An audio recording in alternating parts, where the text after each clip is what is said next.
Hi, everyone. There's not a Valentine's Day that has gone by that I haven't thought about Wanda Kirkum since I've heard her story. For the longest time, I only knew her as Valentine Doe, and her murder haunted me. When I originally wrote a poem for her, she was unidentified. But in 2020, that changed. Wanda was given her name back, and we learned the identity of her killer, Robert Lynn Bradley. When Vanessa and I recorded this episode, it was still our practice never to use the killer's name, but we began to worry that this in some way absolved them or downplayed what they had done. This is a re-release of our episode about Wanda. Behind the scenes, Vanessa and I were working on getting a new season of She Goes by Jane ready, with new cases and new readers for the poem dedications at the end of each episode.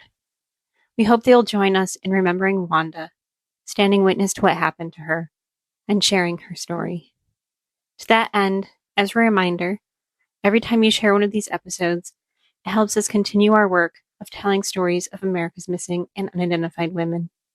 Please like and share so that others will know Wanda's name. On Valentine's Day in 1991, a young woman is seen hitchhiking along US 1 in the Florida Keys. The next day, a pair of windsurfers find her body in a densely wooded area. She'd been beaten to death before being strangled with her own bikini top. For years, this young woman was known only as Valentine Jane Doe, named for the last day she was seen alive. But investigators never give up on her case, utilizing new tactics and techniques to help identify her. This is her story. Hi, I'm Vanessa. And I'm Amy. And you're listening to She Goes by Jane. At the end of this episode and every episode, we will be joined by a special guest who will read an original poem by Amy Baker about the women we're featuring. This week, we are joined by Patricia Ray.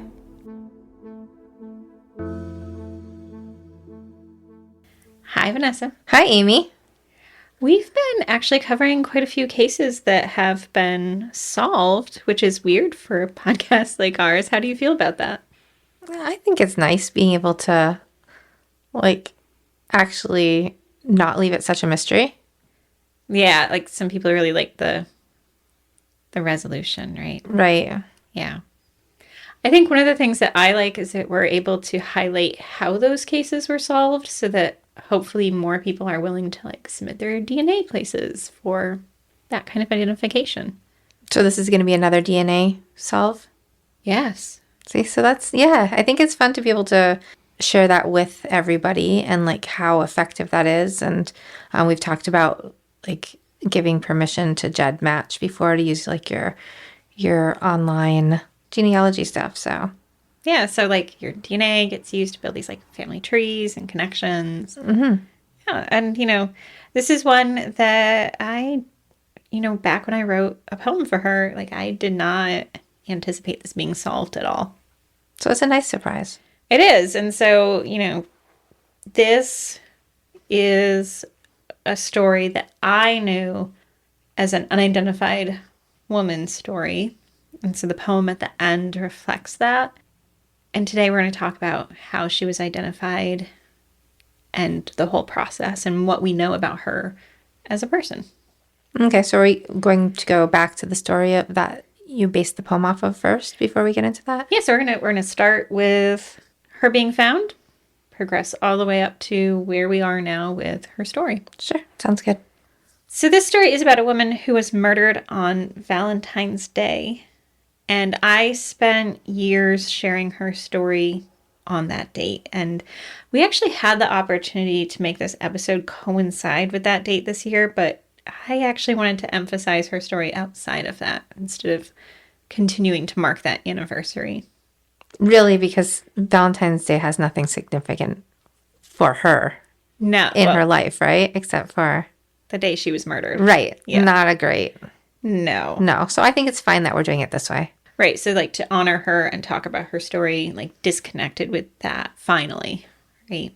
So let's start with her story. It's around 8 a.m. on February 15th, 1991, and some windsurfers were walking near an area known to locals as the Horseshoe. This is an area in the Florida Keys that's east of Big Pine Key and west of Bahia Honda Key. And from what I've learned, because there's really only one road in and out of the Florida Keys, residents pay much more attention to mile markers than I would have presumed. And so this is near mile marker 35 on Highway 1. It's a pretty densely wooded area that was often used for illegal camping. So they actually pay attention to the mile markers? Yeah. I've been on that road, like, as a kid. Mm-hmm. We've driven to Key West. Yeah. And it really is just like this one road.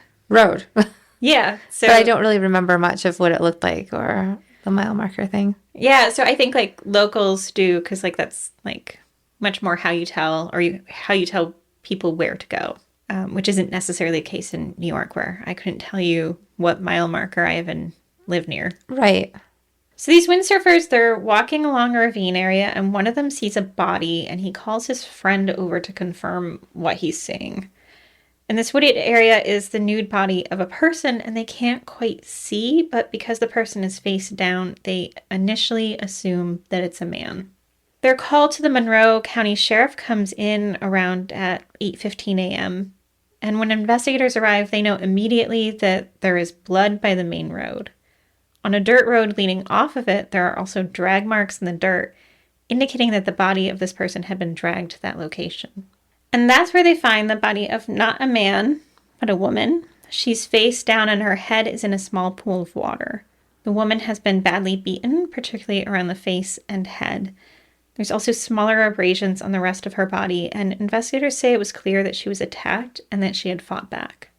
Is there any reason why those guys assumed that she was a man? I think they just like couldn't see very well. I don't know if they really wanted to approach to investigate further. They just saw a body that was face down. I don't blame them. Yeah. I wouldn't want to get too close either. Yeah, I mean, that had to be... You wouldn't want to ruin anything around it either. Right. And it's like probably a pretty shocking situation. So thankfully, you know, that's resolved pretty quickly. Okay. So as they're assessing what happened to her, there's clear marks around her neck as though she's been strangled with something. They believe her assailant did this with her bikini top.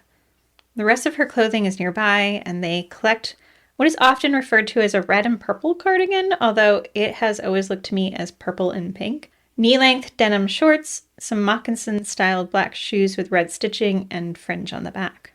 Other than that, there really isn't necessarily much evidence at the scene, and she's doesn't have her ID on her either.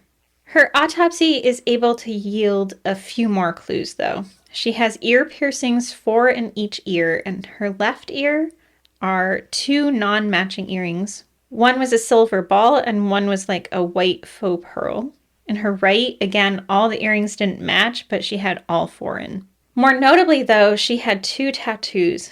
On the back of her left hand, in kind of the webbing area, she had a small cross tattoo that had lines radiating from it like sun or light rays, and on the back of her left shoulder, she had a heart tattoo with the word love written inside. So it is a little strange that she has, like, I mean, it's absolutely it's just a coincidence, but the heart with the word love inside of it, and she was killed on Valentine's Day. Yeah, I mean, this is like something that I think propels her case into... you know, one that is publicly more recognizable because, like, that is, like, an odd coincidence. This coincidence is, you know, both the Valentine's Day and the tattoo. She ends up being known as Valentine Doe. Okay. They estimate that she's between the ages of 16 and 25 years old and somewhere between 5'4" and 5'7", and that she weighs approximately 135 pounds. She had brown hair and brown or green eyes. Of note, she has ovarian and fallopian tube cysts, as well as chronic salpingitis.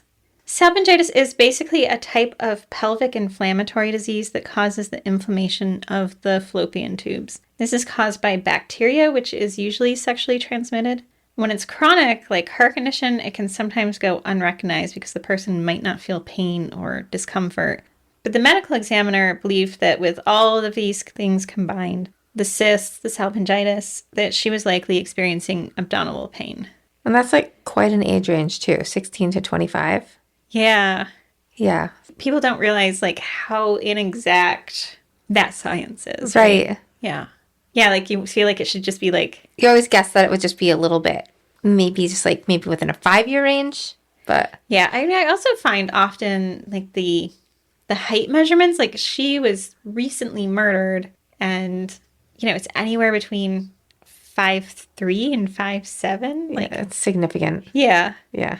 One other thing they know is that her teeth are well cared for and straight, and she only has one filling, and it looks like a molar was removed around the time she was 10 based on the amount of healing, I'm guessing. Assessing her further, the examiner noted that she did not have tan lines and that she did have stretch marks.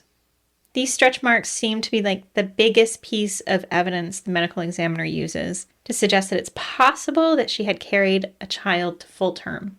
Okay, but she could have had those stretch marks from like Anything. like rapid weight gain, rapid weight loss. There's like other things, growth. Right? And some people are much more subject to stretch lines than others. So, Yeah, we don't know that it's from that. yeah. So that's his determination, though. Okay. But like that assumption about the possibility of a pregnancy like transforms over time. So it goes from much, it's possible that she was pregnant to like later people start saying with absolute certainty that she had a baby somewhere. Now, they determined it was likely she was murdered on February 14th, and though it's not fully conclusive, there's a strong likelihood that she was sexually assaulted. And again, later they start saying with much more certainty that she had absolutely been sexually assaulted, but in the initial reports, it seems much more vague than that. I think them saying something like that and always saying that she was sexually assaulted, it doesn't really have much on finding her or on the case, but like saying that she is somebody who had a baby. If your loved one is missing, but they've never been pregnant before, right away you're going to see, oh, okay, it's not her. Right. So I don't need to contact the police. Yeah, or, there's a lot of sort of amateur sleuths who investigate these cases. And so, they also, were thinking this person or maybe not this person based on that information that was pushed forward. Right. I mean, thankfully, there was a lot of conversation, at least in the message boards and places that I saw when people were talking about her case that, like, particularly a lot of women were chiming in to be like, you could get stretch marks from other things. Mm-hmm. Yeah. So even with all of this information, they're not any closer to identifying who she is. She's not a match for any local missing persons cases, and no one is coming forward to claim her. Investigators start piecing together the clues, and some notable things to them are the lack of tan lines. They reasoned that most locals, or even people who had been in Florida for a bit, would have evidence of sun exposure. They also noted that her cardigan was outside the norm even in February for that time of year. Like, I don't know about you, Vanessa, but I am notoriously cold all the time. And even when I am in warmer environments, I'll often find myself putting on a sweater. So even when I lived in Arizona, if it dipped below 70 degrees, like I was bundled up. So I checked the weather in this part of Florida. That day in 1991, it was a low of 72 with a high of 79. So I can see why they would draw that conclusion. But the day before, February 13th, was in the mid 60s. She could have just had the sweater with her for nighttime, too. Right? Because sometimes the difference between daytime and nighttime, it is a big enough difference that you might want a sweater. A little chilled. Yeah. Yeah. I mean, I can see where they were going with all this, like the tan lines and the sweater, but like again, like those don't really seem very definitive for me. They added in her shoes as well because they felt like it was more likely that a Florida resident would be wearing sandals or sneakers. I feel like that's a stretch. Right. Like, maybe it is, but also maybe it's not. We don't know this girl's personal style. Yeah. It could be anything. I mean, the amount of times that I have worn sandals in the snow, despite being a person who's always cold, is ridiculous. Well, now they would think that if they found you, you came from a warmer place. Right. You just said a minute ago, too, that you were always cold. I know. And now you're telling me you wear sandals in the winter? Not now, but in my misspent youth, yes. Active rebellion. Sandals in the snow. I mean, thank God I did not get frostbite. But so running on barely any leads, investigators start questioning people and even set up roadblocks to facilitate this. What they get is a few more pieces of information. Witnesses say they saw her walking, potentially hitchhiking, heading north on Highway 1 on Valentine's Day. She was seen at mile markers 10 and 14 and at around 6:30 p.m. at mile marker 17. Now, she was found at mile marker 35, which means she was found roughly 18 miles from where she was last seen. It's likely then that someone picked her up sometime after 6:30 p.m. Witnesses also said that they had spotted an older model white pickup truck with a shell camper on the back. It was driven by two men, and witnesses say they spotted it in the days before her disappearance. Why are they taking note of this? I really feel like the people maybe of Key West were particularly nosy. I mean, like, we live in a small area, which we emphasize a lot, and I'm not sure. Like, I would never be just like, I saw a weird blue car. Like, I Right. can't assume that I know every single car around here. Is that what they're saying? Yeah. So they know every single vehicle in that area. Yeah, so like basically that this truck had been seen in the area in the days before, and this was noteworthy. Okay, they didn't even see a girl in it. No, it was just that the truck was in the... Okay, it took me a minute when you first said that to like connect the dots on this. Like, why are we reporting this? Right. Will this become useful later? I don't think so. Okay. Yeah. I mean, I feel like this is an investigation in which they had just so little to go on that, like, they're just, like, trying to pull together, like, whatever they could. And Well, it's a camper. It could be just like two guys out camping. I know. Like going on vacation, driving down there. Oh my gosh. Okay. Okay. Carry on. Okay. So nothing comes of this. As As we've established. So this is how she ends up being known. Sometimes she's known as Florida Jane Doe, but Valentine Jane Doe becomes the name she's most recognized with. I think that's largely, the striking details of her case, like I said, that solidify this. Investigators started circulating a sketch of her because her face was so badly beaten they didn't want to share photos of her, and over the years they updated these images of her pretty regularly. Investigators kept on digging, and eventually her file ballooned to over 4,000 pages long. She was even featured on Unsolved Mysteries, but the years kept passing by and no one came forward who recognized her, and they weren't any closer to solving her murder. This case, though, Valentine Jane Doe's case, weighs heavily on investigators. Lieutenant Manuel Cuervo said, "You wake up in the middle of the night and you're like, did we look at this? Who is she? Is there anything that we missed in looking at the evidence?" And like I said before, there are actually people who care about her. There were message boards filled with people scouring missing persons reports trying to find a match for her. And I wasn't the only one sharing her image every Valentine's Day. Debbie Shepard, who had worked in the communications department of the Monroe Sheriff's Office for 25 years before becoming a victim advocate, still thought of Valentine's Jane Doe, and she shared the composites done of her just like I was. Debbie told reporters that her case became personal for me. I spent many hours trying to identify her. But one day in 2020, Debbie was watching a show where they were talking about a case solved through investigative genetic genealogy. And when she was done, she immediately called Sheriff Ramsey at the Monroe Sheriff's Office and asked him if the same thing could be done for Valentine Jane Doe.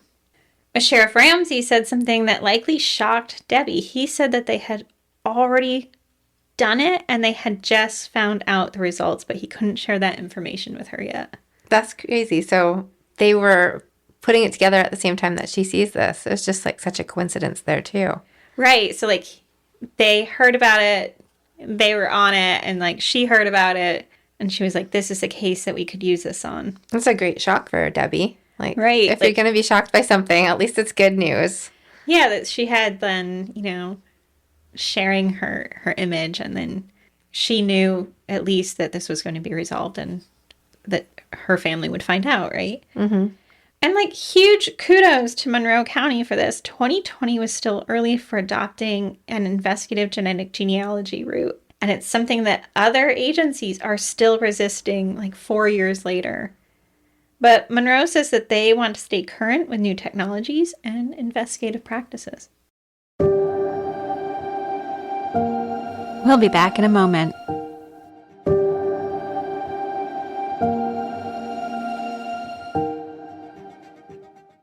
So what Monroe County did to make this happen is they worked with other agencies. First, they worked with Lori Napolitano, who at the time was the chief of the Orlando Regional Crime Laboratory with the Florida Department of Law Enforcement.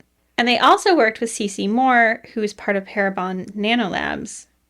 What they ended up doing is splitting this case into two parts. Lori would work on identifying Valentine Jane Doe, and Cece would work on identifying Valentine Jane Doe's killer.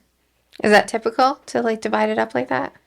Yeah, so what happens is like we are still in some gray areas here with what different companies and organizations and agencies are able to do or willing to do. I think there's lots of ethical concerns or processes. And so sometimes it's looked at as an unidentified body is one thing, using it in like a law enforcement case to move towards capturing a killer and then eventually proceeding to conviction. That's a different side of things. So I think, so sometimes they split it up. Like we just did the last unidentified victims of the Green River killer, and all three cases were handled by different organizations. So even that one, it was all unidentified cases. Probably makes it so much easier for the person doing the investigating to have one thing to focus on. Right. So, I mean, it's an interesting process, and it's interesting that they divided it up this way. Which means, though, on June 15th, 2020, the Monroe County Sheriff's Office was able to announce the results of Lori and Cece's work. And that's why, 29 years after Valentine Jane Doe was found, they were able to give her name back. We're going to talk about who she was? We are, but first, I'm going to talk a little bit about her killer because I don't want to emphasize him too much. Okay. First, Valentine Jane Doe was killed by a man. Unfortunately, that man will never face a trial for this murder because he was actually murdered himself on April 17th or 18th, 1992. Pretty soon after. Yeah, it's a little over a year after Valentine Jane Doe was killed. He was found in a ditch by three passersby on the J.T. Ottinger Road in Westlake, Texas. This place he'd been staying was just a mile or two from where his body was found. He was killed by several gunshot wounds to the head. Investigators were actually able to place him in Miami, Florida in late November 1990 because of a receipt that had placed him at a homeless shelter there that was actually on him when he was killed. Now, when this man was murdered in 1992, I doubt that receipt meant much, but it certainly helped place him in Florida close to the time that Valentine Jane Doe was murdered. At the time of his murder, his blood was placed on a bloodstain card, and this was later used to confirm his match as a killer to Valentine Jane Doe. Okay, I'm sure most people know what this is. What's a bloodstain card? It's just like a little card that they're able to put like a blood sample on that can be used later for testing. So that's for DNA? Yeah, at the time, 1990s, we're probably talking more about like blood type. Okay. Just seems weird. It seems like I would be picturing like vials, not like a card. Yeah. Okay. Sometimes there's vials, sometimes there's card, but yeah, so his was a bloodstain card, which usually was, blood type and that kind of thing. Okay. So DNA developed quite a bit in terms of identification since that time. Yeah. Now, I don't typically go around digging much in killers' histories, but I will say that investigators think it's likely this was not his first crime against women. One of the investigators mentioned a 1988 case out of California where he was accused of assaulting a woman. His murder case, though, who murdered him, is actually also currently unsolved. And that brings us to the most important part of the story, the identification of Valentine Jane Doe. Valentine Jane Doe was and is Wanda Kirkum. Wanda was born on January 11th, 1973. Wanda's mom was from California, and the mom moved to New York and married a man there. And Wanda was born in Hornell, New York, and her family moved around a bit in that region of New York, including the town of Pavilion. So if you're trying to place this on a map, because I had actually not heard of these towns as a New Yorker, this is geographically in the western New York part between Rochester and Buffalo. When Lori Napolitano was able to find a close match to Wanda, it was a maternal aunt who lived in California. It sounds like Wanda's mother was largely estranged from her family, and this aunt didn't know much about Wanda. In fact, she said something along the lines of, I think there was a daughter. Really? She didn't know that she even had a daughter? Yeah, there's like some recognition, it seemed, that her sister had a kid, but yeah. Okay. And eventually, investigators were able to track down Wanda's cousin, Brenda, who had grown up with Wanda. So, according to Brenda, Wanda's parents had been abusive. Brenda told reporters, "I was the only cousin who would play with her and spend the night. I didn't see much of her. She kept to herself, and when her parents would come to my house, she would stay in the car with her mother." So she was just a quiet kid. Well, I get the impression what Brenda is trying to say is that, like, the dad would come in and visit, and, like, the mom and the kid would be forced to stay in the car. Oh, they were... Okay. Yeah. So it wasn't just her keeping to herself. No. It's her being forced to keep to herself. Yes. And so it sounds like even Brenda, this close relative, really had limited contact with Wanda. Now, Wanda was never reported missing by her parents, and it sounds like this information was also kept from family members as well. Brenda said, "No one in the family knew when she left, and no one is sure how she got to Florida. She was 16 and had never been out in the world, and we had lost touch." So was she 16 at the time of her murder? No, 18. Okay. 18. So she left at 16? It sounds like it, but she can't pinpoint necessarily the precise date. So this girl was just kind of just lost. Yeah. Before she was lost, almost. Yeah. It's just very sad. It is incredibly sad. You know, Brenda says that when Wanda's father was asked specifically and directly about this, he would just claim that Wanda ran off with a man and was living in Elba, which is a town roughly 30 minutes away from Pavilion, New York. It does seem that as Wanda's mother was dying, there were some attempts to locate her, but obviously that didn't come to fruition. Both of Wanda's parents have since passed away. Now, because of that possible full-term pregnancy that was leaned on as this detail about her, I will say there doesn't seem to be any indication that that was true. In 2016, when Lieutenant Manuel Cuervo was interviewed about Wanda, he said that he had wanted her identified because, in his words, "We want to bring her remains home to someone who really cares and loves her." But that was hard, right? Considering her situation. Yeah, and a lot harder than they initially thought.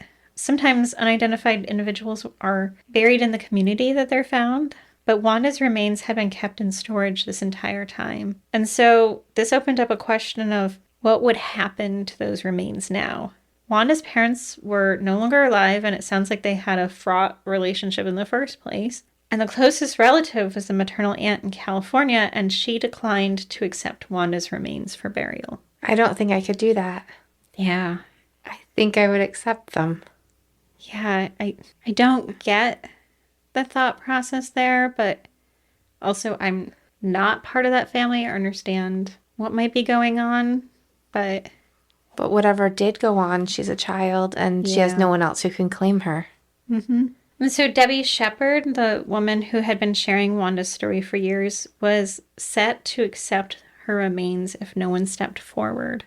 But she was put in touch with Wanda's cousin, Brenda. I think one of the reasons the aunt might have not accepted the remains is that there are burial costs, right? So it's also a financial consideration. Is there any way to help somebody with something like that, though? There must be ways to either raise money or find a different way to deal with that, right? To facilitate that, yeah. Right. So thankfully, like Debbie's the hero of the story. Sort of like in love with Debbie. Debbie recognized that there were these financial burdens associated with this, and so she started a GoFundMe for Brenda, the cousin. There you go. See? Yeah. She solved this. She's on it. In the GoFundMe, she wrote, "Brenda is the only family member who cares, the only family member who ever tried finding her cousin, and the only family member who wants her cousin to have a final resting place. A place close by where Brenda and her family can pay their respects and mourn the loss of a cousin who ran away from home so she could be safe and was subsequently murdered." And Brenda herself said, "She went for so long without a name that I feel I want to give her her name back with a proper burial place and a proper headstone. I want a headstone so everyone can see it." Thankfully, Oakley Monuments in Batavia stepped forward and offered a headstone for Wanda. And Wanda is now buried in central New York where, as Debbie Shepard said, her family who cares about her can visit her grave and honor her memory. It's really nice how, like, all these people, like these strangers, got together and made this possible.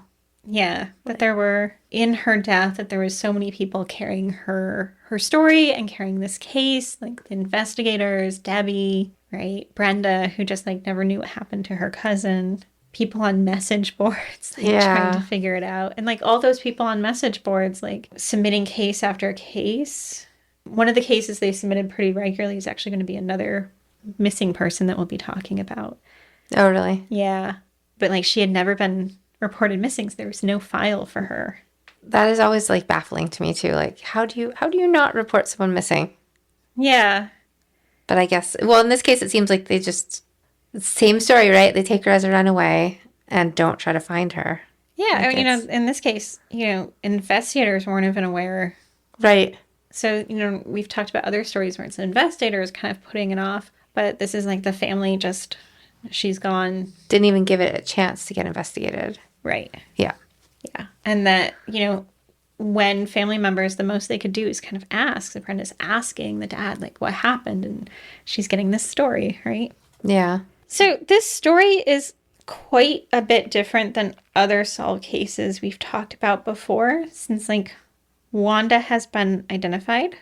Her killer has been identified. And that means a lot of the loose ends have been tied up in this case. Like, we've had other stories where they've identified the woman, but are still looking for her killer. We've also have ones where they've identified the killer, but they're still trying to identify the woman. So Yeah. I guess I do have a question in that is, like, did they ever end up determining if she knew the killer? it doesn't seem so. I think that the likely scenario that was worked out is that she was hitchhiking, right? I'm actually also wondering, like, they didn't find on her any belongings, so I don't know if she had, like, a backpack or bags or anything. But so she was hitchhiking. It is likely that this man simply intersected her path. Wrong place, wrong time. Yeah, and likely picked her up while she was hitchhiking and murdered her. It sounds like he has this criminal history where he's assaulted women in the past. Yeah, so I think that's the likely scenario of what happened. So the real question in this case, and I think that there's this chance for other people to step forward and share what they knew of Wanda. Wanda moved around a bit when she was living at home in New York, so it seems likely that there may not be too many people who remember her well from, like, middle school or high school. But this seems to have been, like, a tough time for her, and so adding context to who she was and what happened to her, right? And if this timeline is correct, Wanda left home around the age of 15 or 16. Is it possible that someone knows something more about her from that time? So what, for instance, brought her to Florida, where she was hitchhiking, but without her personal belongings? Like, who knew her between the time that she left home and the time that she was murdered? So, as her cousin Brenda said to reporters, she was murdered down there, and I didn't want her burial down there. My main goal was to give her her name back and a proper headstone, and I still think she had help getting to Florida, and if there is anyone still around who helped her or who knows anything, please contact us so we have an idea of what happened and why. There really doesn't seem to be a whole lot of love in Wanda's life, which means that Brenda is the one carrying her story forward. So my plea for people is that if you encountered Wanda during her life, please share that information so that her family member can know what happened to her. We are now going to listen to Amy's poem, Valentine, read by Patricia Ray. Patricia is a dynamic Latin American actress and producer born and raised in New York City, currently based in LA. She got her big break in the cult classic Swim Fan and starred in a major supporting role in the film Maria Full of Grace. The bilingual talent recurred on All Rise for 3 seasons as the powerful and sassy Judge Delgado. Her long list of television credits include NCIS Los Angeles, Blue Bloods, The Mentalist, and Chuck. Another notable performance was her hilarious portrayal of the character Madonna in the 2013 star-studded The Big Wedding. She is currently co-hosting the entertaining and controversial podcast Believe This on Spotify with Chris Crimey, from the Scientology Survivors podcast, Come Get Some. Patricia also produces the cooking segments, Cooking with Patty, that can be viewed on Instagram and her YouTube channel, Cooking Up Patty. Valentine. Unidentified woman discovered February 15th, 1991 in Big Copper Key, Florida. I lost time among the saints. The lark, the dove, the sparrow singing, the rush of ocean against sand. The men whisper, the blackbirds cry, an echo against our blindness. The lot was cast, and then I drew. We move across the sky's circumference, the whistle-down bend of touch-me-nots on the shoulders of sand so far distant. From my hand etched to your pulse, and fortune said, it should be you. Those men with arms like soldiers. In another life, they would bring miracles.